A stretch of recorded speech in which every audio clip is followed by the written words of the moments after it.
Okay, welcome to Lights Camera Barstool. Today, we're reviewing a movie that is making some waves online, Kraven the Hunter.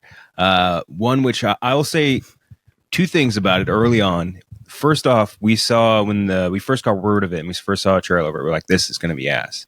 And then they released a second trailer, and I think we both at least were like, oh, maybe it looked not. good. Yeah. Sue me, the trailer was good. Second trailer, specifically, yes. Second trailer was good.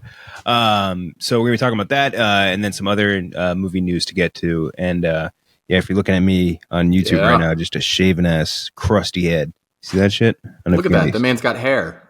Look at that. Oh, it's so gross. Tomorrow is the last day. I have to leave the scabs on. So tomorrow I wash the scabs off. It's going to be fucking gross. I've noticed it in the Chicago office, and it's a tough scene. It's a tough scene all around. Yeah, it's nasty as hell. There's just nothing we can do. But it's gonna be. It feels like almost like you ever see when monkeys pick bugs off each other? Yeah, and that's what it feels like. And just sitting there, just waiting to get picked off my head, and I just can't do it. But yeah, that'll be later on. But before we get to the Kraven the Hunter, let's talk about some news. First off, being the trailer for Novocaine, Jack Quaid and Aber Midthunder, Nathan Kane. Nathan Kane, that was the character's name. I didn't only just put that together. So close to just Nathan Lane. And and his Kane, okay, because Novocaine, okay, his last name. Okay, all right, whatever. Is a mild-mannered introvert with a rare disorder, a congenital insensitivity to pain, who must rescue his girlfriend who's been taken hostage in a bank robbery. As you see in the trailer, he just fights his way through people by virtue of not being hurt by any of the attacks put on him or whatever. The idea is cool. I'm kind of into it. I'm kind of into the trailer. Interesting. He's throwing his hand in a deep fryer to get a gun, shooting people, beating them up, putting glass in his hand, whatever. That doesn't feel any of it. I'm interested. And I think this is the first time we're seeing Jack Quaid in a main role that I can remember. He's usually a co-lead or a side character or something. So good for him. Let's see. Because I do think you're right. Outside of that one rom-com he did for Hulu or Netflix with what's her name? I forgot about that. But even that I don't even know if you can count that as a major release. Yeah. This is looking through his filmography. This does look like his first lead role in a movie, at least. Obviously, he's got The Boys. I think he's everybody's favorite Nepo baby, which is ironic because the third build cast member is Jack Nicholson's son. That's right. Looks just like Jack Nicholson. The trailer looked pretty good. Like you said, the premise is kind of undefeated at this point. I think we've only seen it twice. Unbreakable, I think, would be my favorite version of it. And then Kick-Ass also kind of. Doesn't he kind of also have that power? I thought he was stronger than... Yeah. I don't know. So maybe this is only the second time, but I do like the premise. They're obviously leaning more comedically here. Amber Midthunder really doesn't get cast in anything. She's been in Legion and Prey. I think those were the only two things I've ever seen her in. The trailer, I'm curious. This could either go one of two ways, where it's it's a fun February or March release, or it's the Stuber this looks funny on the trailer. But I think they might be using all the funny parts. Forgot about Stuber. Yeah, Stuber the Uber. Fucking completely forgot about that. He actually, I think, just got cast in Bautista and Anne Hathaway are doing a movie together where they're playing FBI agents that are married to each other, infiltrating the mob or something. I didn't make that up. That sounds like a Mad Lib. That I just saw that a second ago. I didn't even have that on the rundown. Well, if it's Anne Hathaway, the movie probably won't be good. Yeah, that's the odds are over the last decade or so. If Anne Hathaway's in your movie, it's probably bad. Oh man, it was. I was thinking about that when I saw Interstellar twice last weekend. She's phenomenal in it, but it's just how is she in so many bad movies? She's a good actress, iconic, top of the A-list star, and her filmography is just terrible. The last 10 years, really. The last movie I can remember of hers that I watched, and I was like, wow, that was really. And I think we did this exercise kind of recently. But I like The Internship or The Intern, whichever one had Robert De Niro. The De Niro. Yeah, that's a nice enough movie, and I think it's almost because she's playing a character made too similar to herself. But I always enjoyed that one. Yeah. But yeah, that's Novocaine. This one I'm assuming you were pumped up about. Clayface, the movie is in the works. In the James Gunn universe, Mike Flanagan is writing it. He did Midnight Mass, The Haunting of Bly Manor, all those Netflix movies, as well as Doctor Sleep. Clayface, I know such a limited amount about. So pitch me on Clayface as a Batman era villain. There's been many different, like all of Batman's villains, there's been a lot of different iterations of it. Some more grounded, some more fantastical. The grounded version is the version that I think most fans really like, and I love too, where he's just an actor. He's just an actor. He uses prosthetics to, disguise himself.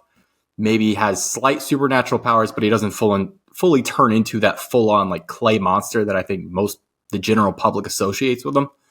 So he's just this tragic actor who, goes through an accident and kind of becomes disfigured and, is able to disguise himself through his knowledge of, props and makeup and cause havoc and be an absolute menace. That version is very interesting and probably would be the version that like Matt Reeves would do. So just like chaotic Ethan Hunt, basically? Yes. But also like, depressed and like, almost like Phantom of the Opera, like style, like, a tragic actor. Okay. This is in the DCU though. And I think James Gunn is going to lean very heavy into the fantastical. So if I had to imagine, this will be, and Mike Flanagan also leans kind of into the supernatural. I mean, his Dr. Sleep, is much more fantastical than The Shining. So I'm interested to see where this goes. I like the character a lot. I will hope for a grounded take on it. I don't think we'll get that, but we'll have to wait and see. I'm most interested to see who they get to direct this. I don't know if the fact that they attach Flanagan to write but not direct leads me to think that there will be a different director. Sometimes it's a good thing. Sometimes you want, and we'll talk about this soon. Also, I would love to see Alan Tudyk, who's voiced him for 4 seasons now on what's it called? The Harley Quinn show. I would love to see Alan Tudyk just come in the live action and do it. He's a good physical, like he obviously is, I think, most well known for voices, but like he's a good physical actor too. Like whenever he's in, whether it doesn't have to be like Knight's Tale or like Dodgeball, whatever. Like and he did that show Resident Alien, he was very good. Yeah, and that was a very underappreciated show. Mike, isn't it still going? I think it. And I don't catch up on the fun sci-fi stuff, but I watched the first season of it when it went to streaming, and I was like, "Oh, this is pretty damn good." I think Robbie Fox also liked it. Yes, I never watched an episode of it, but it is one of those things that's been on my list where I'm like, I'll probably check it out one day, just because I love Alan Tudyk. You'll check it out just like me. Like when I end up like catching up on the seasons I've missed so far, and I'll be like, "Oh, why the fuck they cancel this?" And be like, "Oh yeah, no one was watching it. I didn't tune in when they needed me to tune in." Austin Butler has officially been cast as Patrick Bateman in Luca Guadagnino's not reimagining, it's a separate adaptation of American Psycho.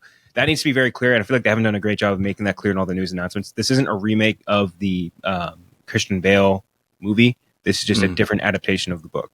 So it's not like a reboot or a remake, whatever, just straight up different adaptation.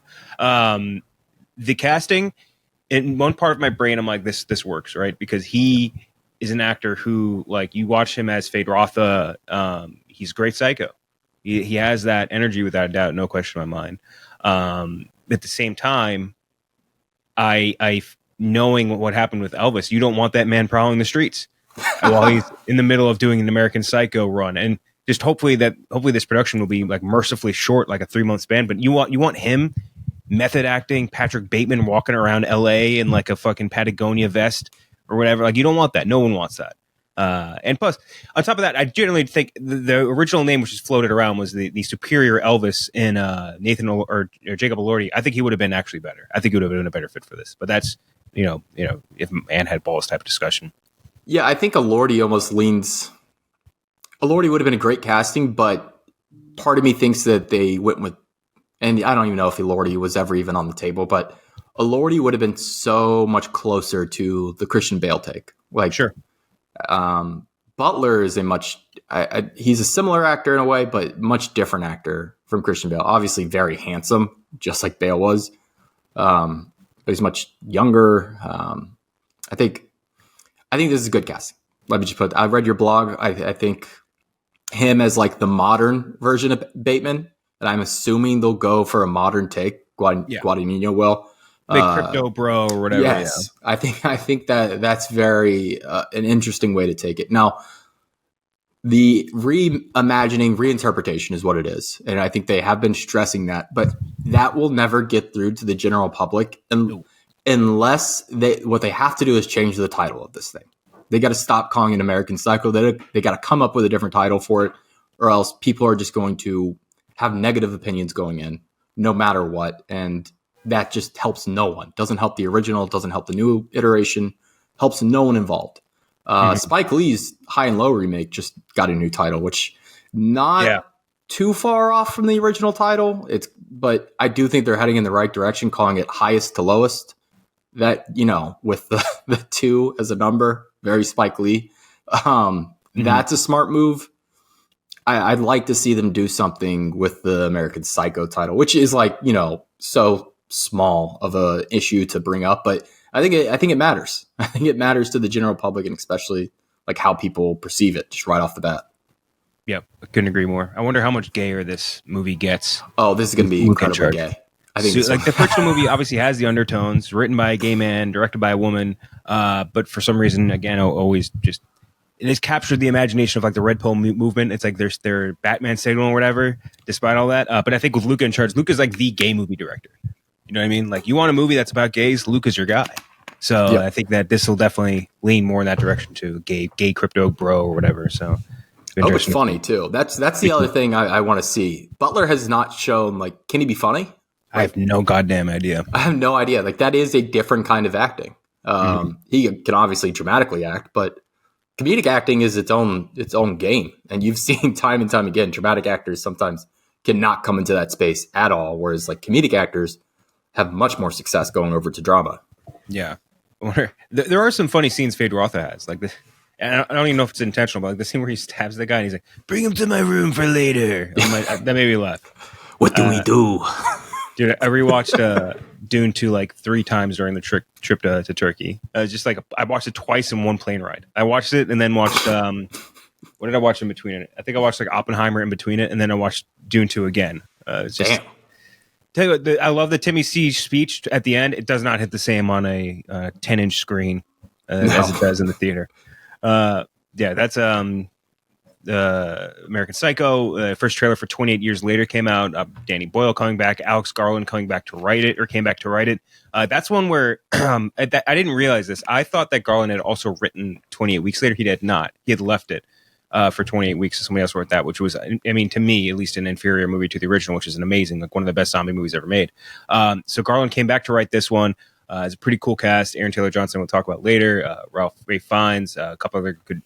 Cillian Murphy came back for it. Which, by the way, there is a zombie that you see in this movie that everyone's like, "Oh my god, that's Cillian Murphy!" And I immediately said, "There ain't no fucking way they brought him back to just be a zombie. This dude just won the Oscar. He's he's top of the world. No way, he's just playing a fucking zombie." And since then, some guy just came out what was he a market What's collector? His name?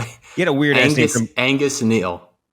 Yeah, and he was like, "Yeah, that was actually me," and I opt to believe it because I just don't believe they would bring Cillian Murphy back to see a zombie. But the trailer was cool. It's actually, and I didn't realize this until right in the blog. I didn't realize this is a part 1 of 3 of a new trilogy, basically, of movies. So they already are starting the second movie, and it's going to be, I think, called the Temple of Bones or something like that.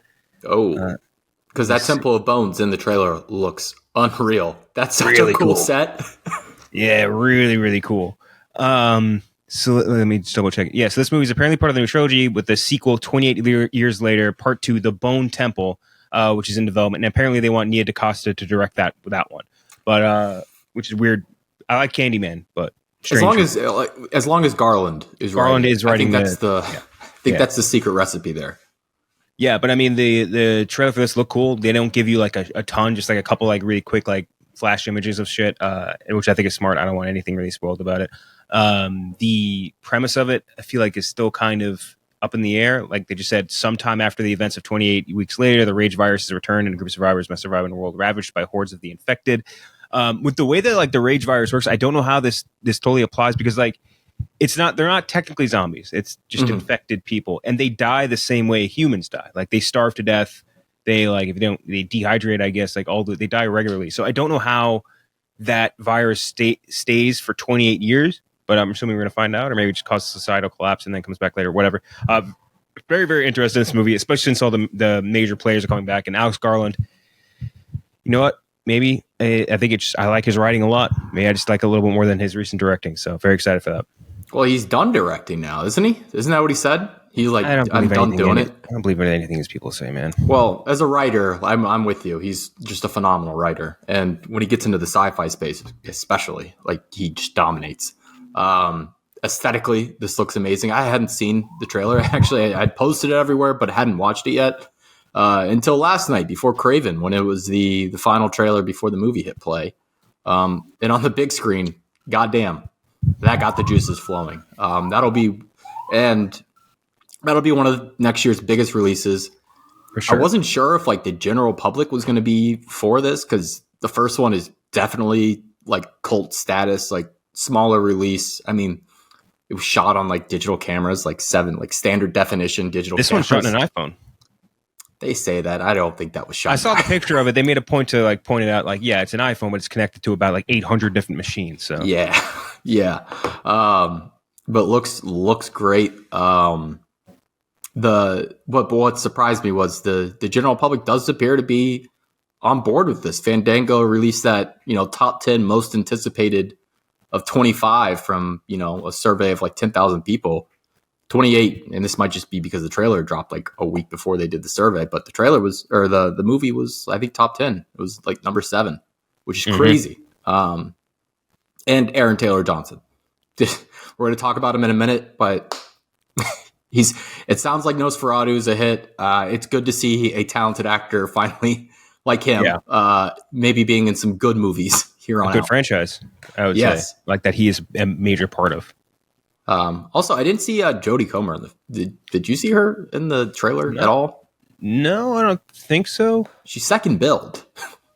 I'm assuming we'll see her. She's another top of the world actress, kind of. Not top, but you know what I mean. Yeah. And Ray Fiennes, obviously, just incredible. And he's in fantastic shape right now. I don't know if you've seen those pictures. Saw those pictures, yeah. Look crazy. There's something about that old man trend cycle just really hits different, especially when it's like him or J.K. Simmons or whatever, and all of a sudden they just come back and they're ripped out of their mind. Speaking of J.K. Simmons, you see Red One already on Prime Video? Dude, $300 million. Not even a month in theaters. You know what's so weird is, so I put on Prime Video earlier, and they had like an ad for it ahead of whatever I was watching, and it says like, watch the movie sweeping the entire country this holiday season in theaters or stream it. It's like, that's such a weird way. Like, obviously, if I'm right here, I'm just going to stream it. Why would I go to the theater? Like, such a bizarre, like, as if anyone's watching, like, oh, this is in theaters, I'm going to go watch it in the theater instead of watching it right here for free with my subscription. Like, I mean, look at the TV in your living room right now. Look at the TV in your living room right now. Now imagine Red One on that screen with that technology. Game over. What do you say, right? Game over? Yeah, game over. That's 28 years later. Chris Evans is apparently returning for Avengers Doomsday. This just smells desperate, man. It's kind of the same feeling about this as I did with like RDJ. We're like, yeah, like it's probably gonna be cool in the moment. It feels so desperate to me. Yeah, it is desperate, and I know it is like very comic booky of them to do that. Like characters never die in comic books; people just keep coming back. Like it just is what it is. But that bit in comic books is terrible too. Like it sucks. It sucks out all the consequences, all the weight to any actions. Like in game, I'm not going to say like retroactively diminishes it, but it definitely, takes the winds out of the sails at least a little bit. Like knowing that this isn't their final go around. Like that was awesome. Knowing that like, oh wow, they all died in Infinity War. They came back. They saved the world. This generation is done. They've just fumbled the bag time and time again since then, and now it feels like they're trying to save their ass by like, bringing back the heavy hitters. I don't know. Chris Evans is a very talented actor. I really don't know what he's doing with his career post Avengers. Like, there's no fucking way he needs this much money. There's no fucking way. He's never been. I don't think he's ever been married. He doesn't have like a big divorce he's paying for. Like what is he doing? I did like how Jim Carrey on the Sonic 3 tour was like, they're like, why'd you come back for Sonic 3? He's like, I spent a lot of money and I needed more. And he's like, fair enough. You see, he said that he was like, wow. He's like, the idea of playing 2 different Robotniks was fun until I realized I only get paid to play one of them. Respect. Let's see. What's he been up to lately? So Wow. Yeah, a lot of these recent movies he's done, these are some serious paycheck. That's like Knives Out, incredible. He's really, really good in that. And that wasn't like a major paycheck job. Red Sea Diving Resort, I remember watching that on Netflix and not being particularly impressed with. But after those ones, like Don't Look Up. Who was he in Don't Look Up? I don't remember that. Wait, what? He wasn't in that. He was. It says uncredited cameo, so I don't remember him being in it at all. Lightyear. That's a pay job right there, big time. The Gray Man, pay job. Ghosted, pay job. Pain Hustlers, big time pay job. Deadpool and Wolverine, Red One. That's a tough stretch for like that was. I just gave you like 5 years of work right there. That he has just done nothing really of like true substance rather. It's just a tough scene. And what does he have coming up? He has that Marvel movie we just talked about. He has Honey Don't, which is a detective comedy film directed by the Coen brothers. That's interesting. That's very interesting. He's in a fucking he's in a new Coen brothers comedy detective movie. That is interesting. Set in Bakersfield, California, the film focuses on a private investigator played by Margaret Qualley, a cult leader played by Chris Evans. Whoa. And a mystery woman played by Aubrey Plaza. Whoa. This is... What the fuck? How is this? I feel like I haven't heard about this at all. Me neither. Is this like official? Or is this like one of those like fake pages that people make on IMDb sometimes? I'm looking on Wikipedia. Charlie Day, Billy Eichner, Gabby Beans. Who the fuck is Gabby Beans? That's a YouTuber. Gabby Beans is an American. She was nominated for a Tony. She's mostly a stage actress. Gabby Beans is a cool ass. I like Gabby Beans a lot. I mean, does that not sound like a YouTuber? Like it does. Yeah, but what the fuck? I feel like I haven't heard about this at all. That's awesome. Materialists, a romantic comedy starring him and Dakota Johnson, directed by Celine Song. Okay. Oh yeah, that is. Yeah. Sacrifice, an action adventure comedy starring Anya Taylor-Joy, him, Salma Hayek, and Vincent Cassel. Okay, so his Charlie upcoming. XCX. I guess he's. All right, the first one, Honey Don't. That's an Ethan Coen brothers movie that's in post production. Yeah, that's great. The Celine Song one too. I bet that has sounded pretty good from the bat. And then I don't think Anya Taylor-Joy picks pretty good projects, so I kind of just trust her taste. That's true. I keep forgetting she's in. After rewatching Dune, like I just completely forgot she was now going to be part of that as well. Outside of like that New Mutants, her filmography is stunningly good. Like she picks great projects. Furiosa was awesome. She was really good in that. Queen's Gambit obviously like took over the planet. I'm trying to think of she was smart enough to do Princess Peach, Super Mario movie. That's right. Let's see, Anya Taylor-Joy. What do you have other? It's recently. Sorry, Emma. Her Emma was pretty good. Yeah, The Menu, The Witch, Amsterdam. Hey, that was a good swing. Amsterdam was a good swing. That's one you take that job. Anyone in that position takes that job. Yeah, I mean that movie also had Margot Robbie, like De Niro. Yeah, the Bale, The Northman. She was really good in The Northman. Northman deserves more love. Last Night in Soho. Yeah, that makes sense. And then New Mutants. She picks good projects. I like her taste. Speaking of interesting projects, Jeremy Allen White will voice Rada the Hutt in Mandalorian and Grogu. Just a bizarre. Here's the thing, and Robbie Fox kind of opened my eyes to this too at work when we were talking about this. Like when you see that on his face, you're like, this makes no fucking sense, right? Like why would you cast Jeremy Allen White in that role? But then you think about like Vin Diesel playing Groot or Bradley Cooper playing Rocket Raccoon. Like that didn't make any goddamn sense either in retrospect. So like maybe there's a chance this turns into something more than we are thinking it is on like the tip of the iceberg level. But yeah, I don't know. Jeremy Allen White, another guy like top of his game, throwing him in a Star Wars project is probably good. I can't picture him as an actual live action Star Wars character. So I think this actually makes more sense, him being like an alien of some kind. Is he too Italian to be a live action Star Wars character? Do they have any Italians in the Star Wars universe? Italian Americans. Bobby Cannavale's kid was in Mando. He was terrible. Yeah, it was bad. See, it didn't work. Is there any other Italians really? George Lucas is like when he started writing down Star Wars, like he was like, I gotta figure out a way to make a universe without Italian Americans. Yeah. Star Wars, because they have like offensive stereotypes of almost every race, but no real Italians. Sleaze Pagano. Sleaze Begano is definitely Italian coded, no question. Yes, and he's a bad guy. Bad guy. But yeah, shout out to Jeremy Allen White. And but no, this is one of those ones where, and I think our subreddit posted about it. I really wish Tro was here for that one. Yeah, who would have loved it? It's the most glup shitto like headline I've seen in a while. Rod of the Hut. You did a good arc in Clone Wars. That was so Stinky. that's good at least. Wasn't that his nickname? Stinky the Hut? Something like that, yeah. A Scrubs reboot is officially in the work with Bill Lawrence coming back. I love Scrubs. Scrubs had like their last I would say their last season horrendous. It was the last 3. I was about to say bad. The last one is really bad, but like the last 3 were also in general pretty bad. Whenever Dave Franco shows up, that's I think the cutoff. Like that's when it turns real bad. Yeah. I think that was just the last season. Was it? Unless he might have been introduced in the second to last season and then like became the main in the last season. But yeah, Scrubs, that's all happening. I'm kind of becoming extremely sick of Zach Braff and Donald Faison because of those commercials. I'm a loyal T-Mobile guy right here. I'm sick of them. I'm sick of them. Like it was funny for a bit, sick of it. So yeah, I mean the idea of like any sort of like a medical drama or comedy, I think generally seems to work. I think they just launched a new one on like NBC or something recently. I keep seeing clips of, and they did like the medical stuff better than most of like the hardcore medical dramas. And I think, and from at least from what I've seen, people that work in hospitals respect Scrubs more than like any other hospital show. Like they always say like it's more accurate than like an ER or Grey's Anatomy, any of that stuff. They're like, we love Scrubs. It feels like more like what it actually is in a hospital.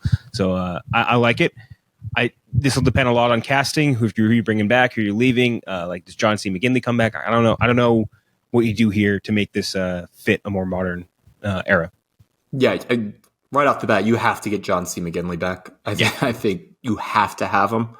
I do think there's a world in which this works and works pretty successfully. Just because like the premise, like it's timeless. Like they can be older and still, do the same comedic beats that they did before.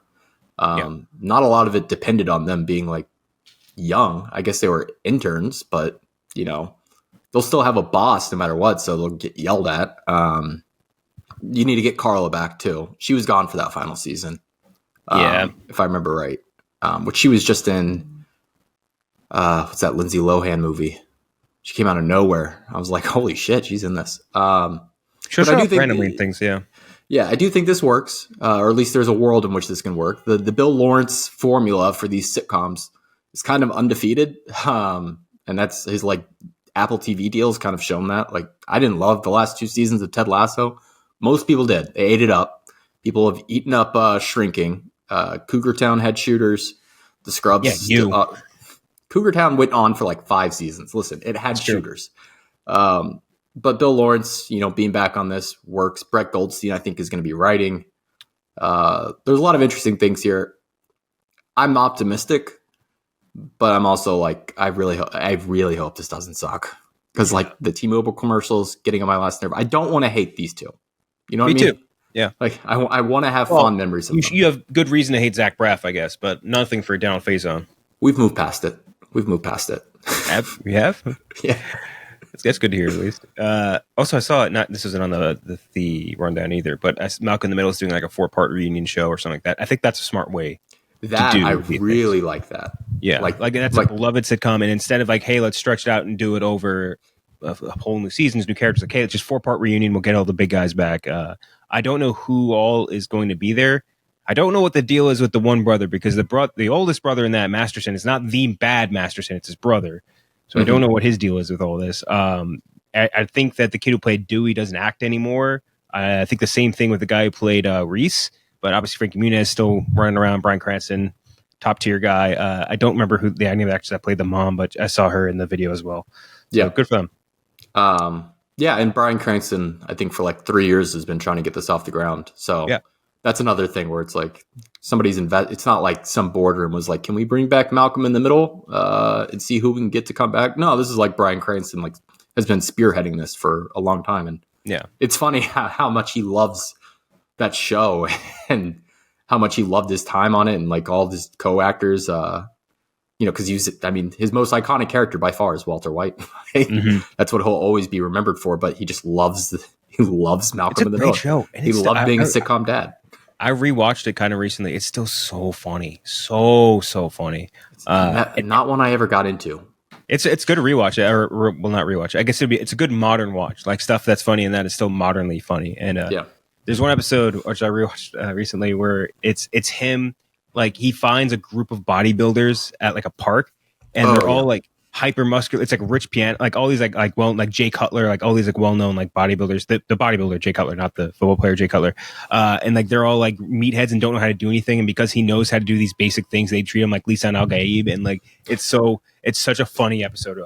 I only know that one because of the meme of him like walking down the street with all the bodybuilders behind him, and he's like wearing his like stereotypical like flannel t-shirt with the khaki pants, and like they're all behind him like greased up, hairless.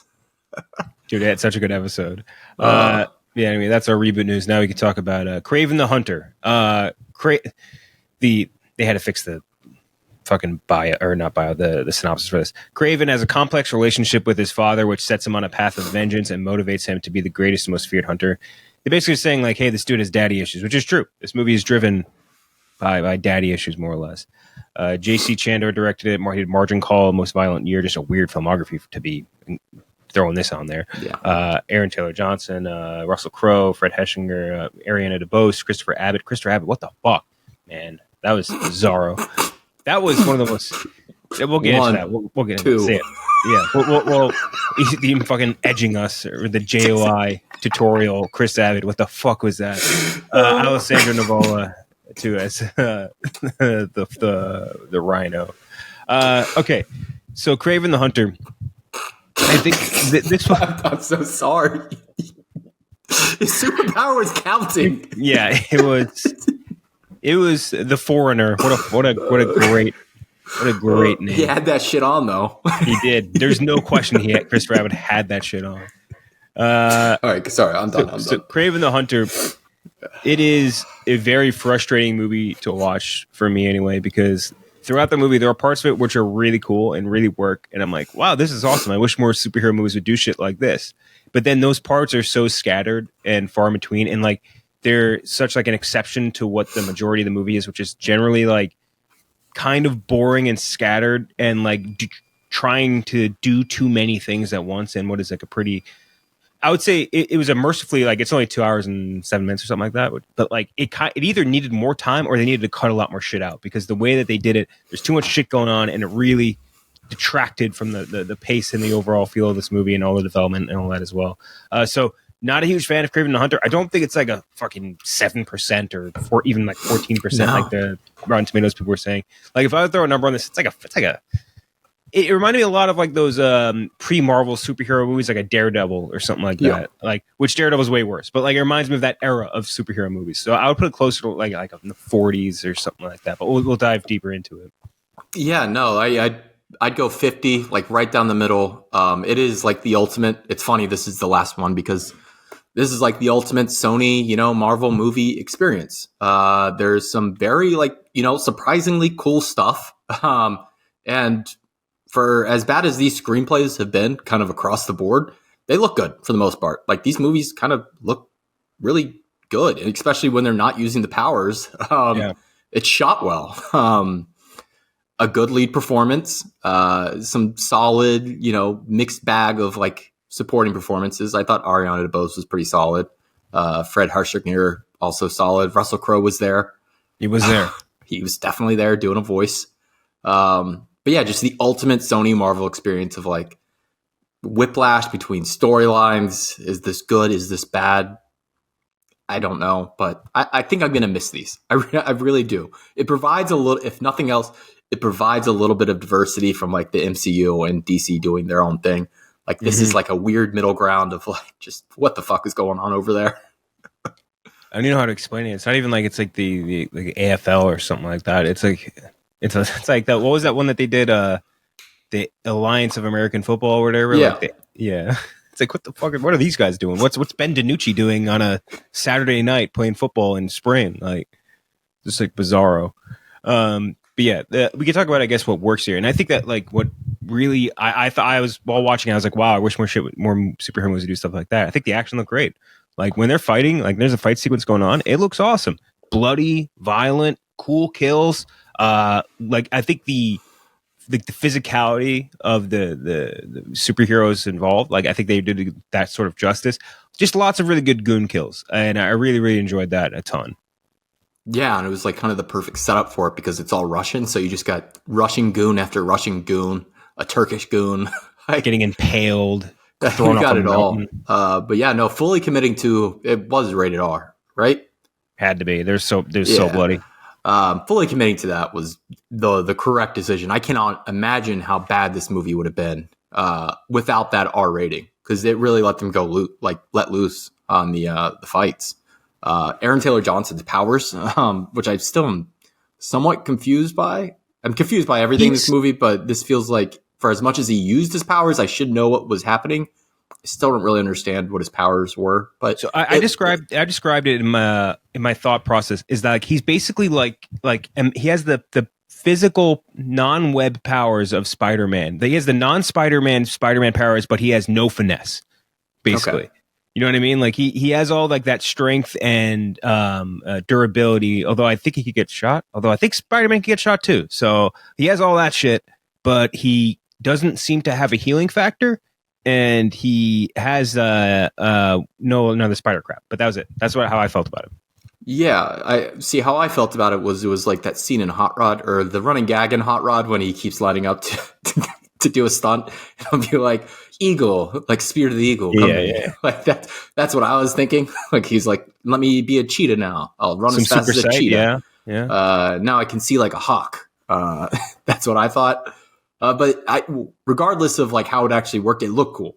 Like it looks really cool. And Aaron Taylor Johnson's like bouncing from like wall to wall and like swinging off shit like a chimpanzee and doing all that stuff. It's fun. Yeah, I like the depiction of his powers, especially like in movement, I think were really cool because like he was so unpolished.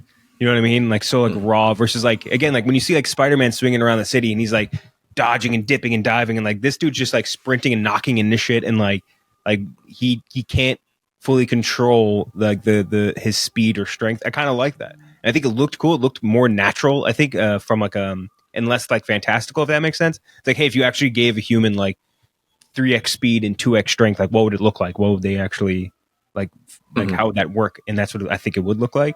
I think that looked really cool. Some other powers I think maybe didn't look as cool. The foreigner's edging power sucked. I've never heard of this character in my entire life. What the fuck we gotta look this up. What are his powers? So I looked it up in the theater because I was like, what's happening? He's just counting. He was just counting. And then is he like mesmerizing them and just getting behind it? Like, and how does that put people into a trance automatically? So in the thing that I saw is like, yeah, he's basically just like a very strong mercenary, more or less. Like they didn't say anything about this whole hypnotic thing.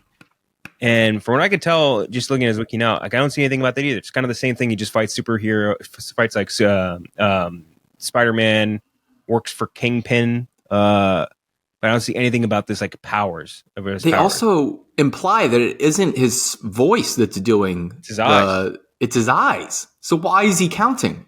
It says he has no superhero abilities. Hypnotic blackout. The foreigner has the ability to induce a 10-second hypnotic trance by giving them eye contact. But that might just be this. I think because I'm looking at the Marvel fandom. That would just be because of this one. Okay. But no, the depiction, the power itself stunk. The depiction also stunk. Like it just was more confused. And also, he went out like a bitch. I mean, spoilers, but so even including that character in the first place doesn't make sense. Yeah, and on top of him, the Rhino, I also just think like it's better than there's it benefits from the fact that there's been worse Rhino depictions. Yeah. A pretty fucking bad one from our boy Paul. But yeah, this Rhino, I don't know. I just don't know how you do that character right. Maybe is the better point to make here. Yeah, the Animorph.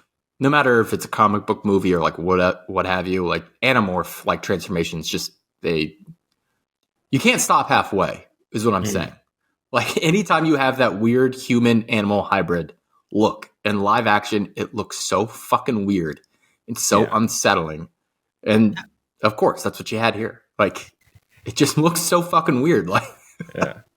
By the way, spoilers here, too. His like death thing being like a Scooby-Doo. Like, I wish I never met you, Cravensworths. It's so fucking funny. Oh, my God. So fucking funny. Yeah, I think again, there's some things that were great. The biggest con for me in this movie is there's just so much shit going on. You got Kraven dealing with his dad, dealing with his brother, dealing with Ariana DeBose, dealing with the Rhino, dealing with the Foreigner, dealing with the poachers. There's too many relationships being worked on throughout the course of this movie, and none of them are done justice. And I think the one who gets maybe has the most detriment put on him is Kraven himself. You learn nothing really about Kraven, and you have like a 20-minute flashback sequence to open this movie where you're like, hey, let's learn about fucking Kraven. What the fuck, man? We don't need that. You can take those 20 minutes and do something cool. Which, can we pause on that for a second? The 20-minute flashback scene with the kids. The younger version of Aaron Taylor Johnson does look like him. Does not sound he's got a Texas accent. He's like, Dima. He's like, Dima, I got to get away from here, Dima. We got to go to Ghana, Demo. He just grows up and just gone. That bothered me. That made no sense. But yeah, no, you don't learn a damn thing about him. And you're right. There's a million storylines going on. None of them get fleshed out. Not a single one of them. And you never really understand any of what's happening. And it's so Sony Marvel for that reason. Like, there's just so much shit going on. It's fucking in that. On top of all that, what just made me laugh too, just thinking about it, was them just being like, "Yeah, but I got this doctor in New York," and like everyone's supposed to be like, "Oh, that doctor in New York," and they brought it back twice. And like, man, dude, just that's such a weird thing to try to set up when like you have the feeling that the embers are dying on this universe. You know what I mean? Just. I mean, yeah, they set up so much shit at the end of the movie. If you want to get into that, the end of the movie, they set up like so much stuff for like a sequel. And they announced 3 weeks ago that this is the last one. They've known for months that this was not going to set anything up. Dude, it's just really, really bizarro. And I kind of wish like if there was like, I feel like a certain steps you could have taken in order to make this a much more palatable movie. Like you need, I think, especially an origin movie for a superhero, you just need your superhero and you need a bad guy. You need, that's like the two things you really just need. And this movie has about 4 running antagonists at any given time. None of them are particularly interesting. And you have fucking Kraven dealing with like 18 people in his own right.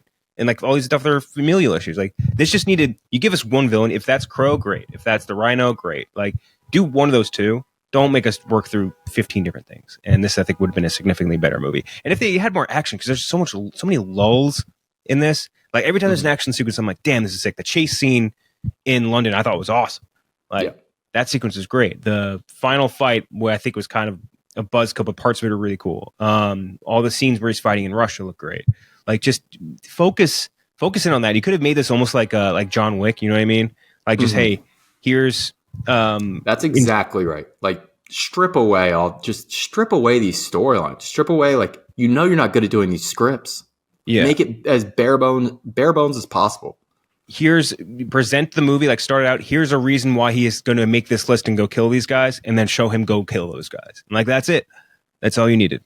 The easiest win of all time too is probably sitting right in front of them. You talked about the poachers earlier. Just make the villain a fucking poacher.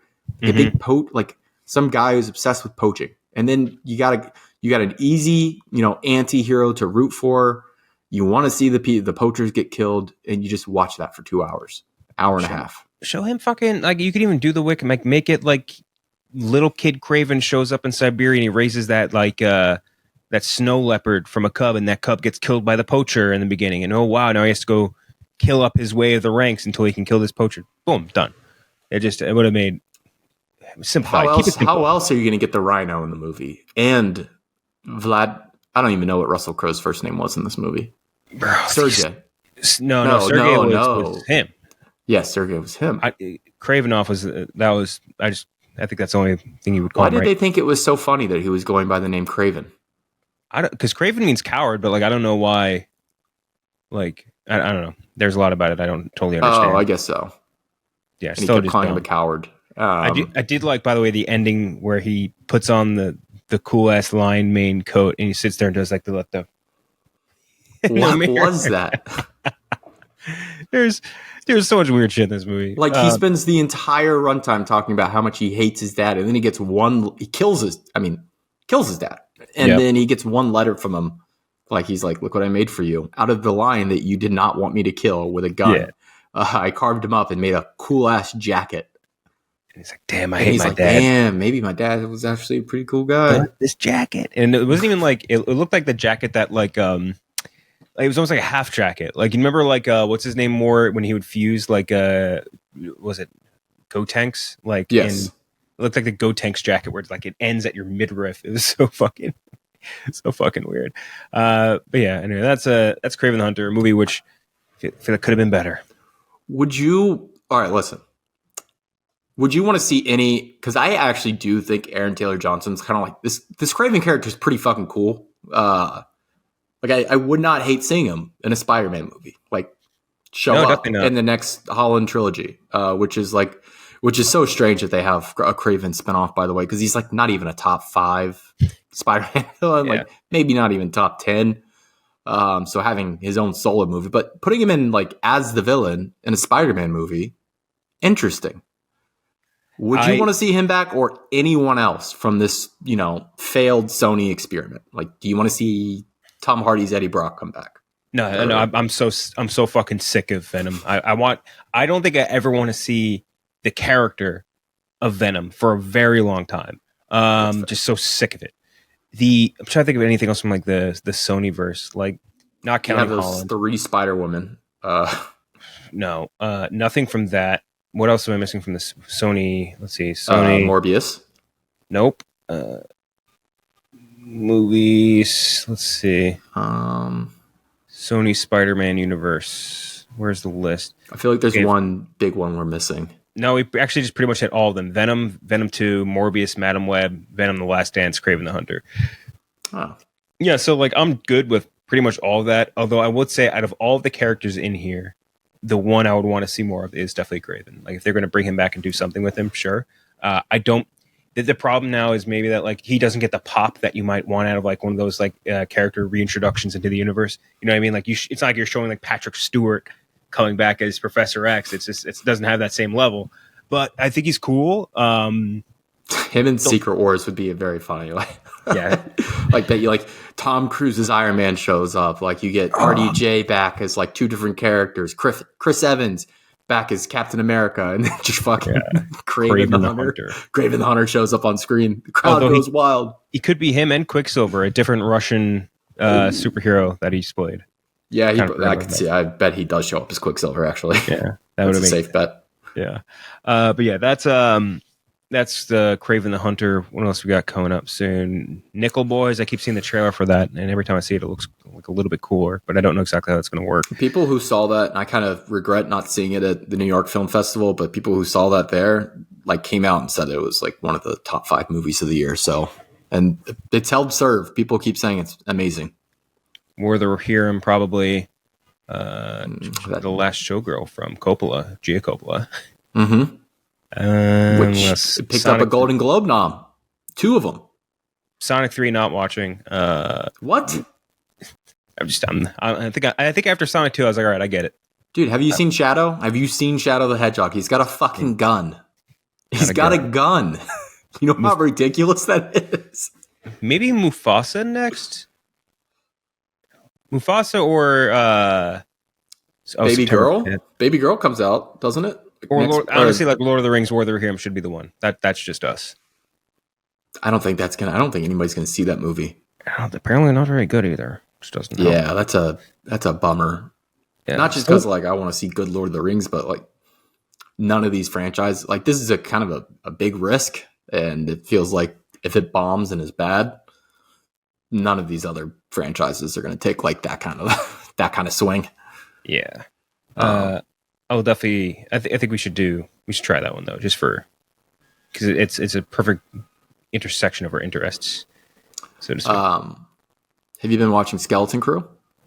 Yeah, I like Skeleton Crew. It's basically exactly what everyone said it was going to be. Like, yeah, it's going to be like the Goonies reskinned. It is. It's inoffensive. It's goofy. I like the characters. Good actors are good, which is like a huge concern anytime you do something like this.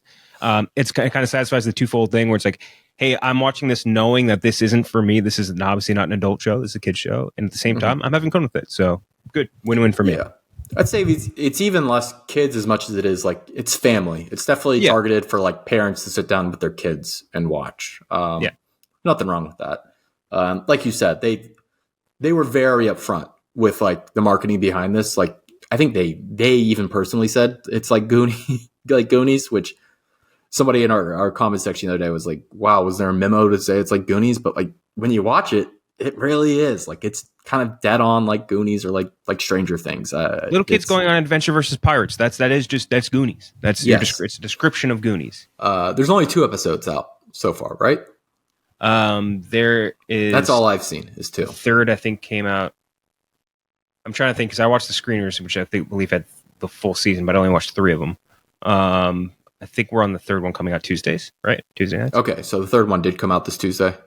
Mm-hmm. I'll have to watch it. But the first 2 I enjoyed quite a bit more than I've enjoyed like anything Star Wars in like a year and a half, 2 years. It's been a while for how much stuff they've put out.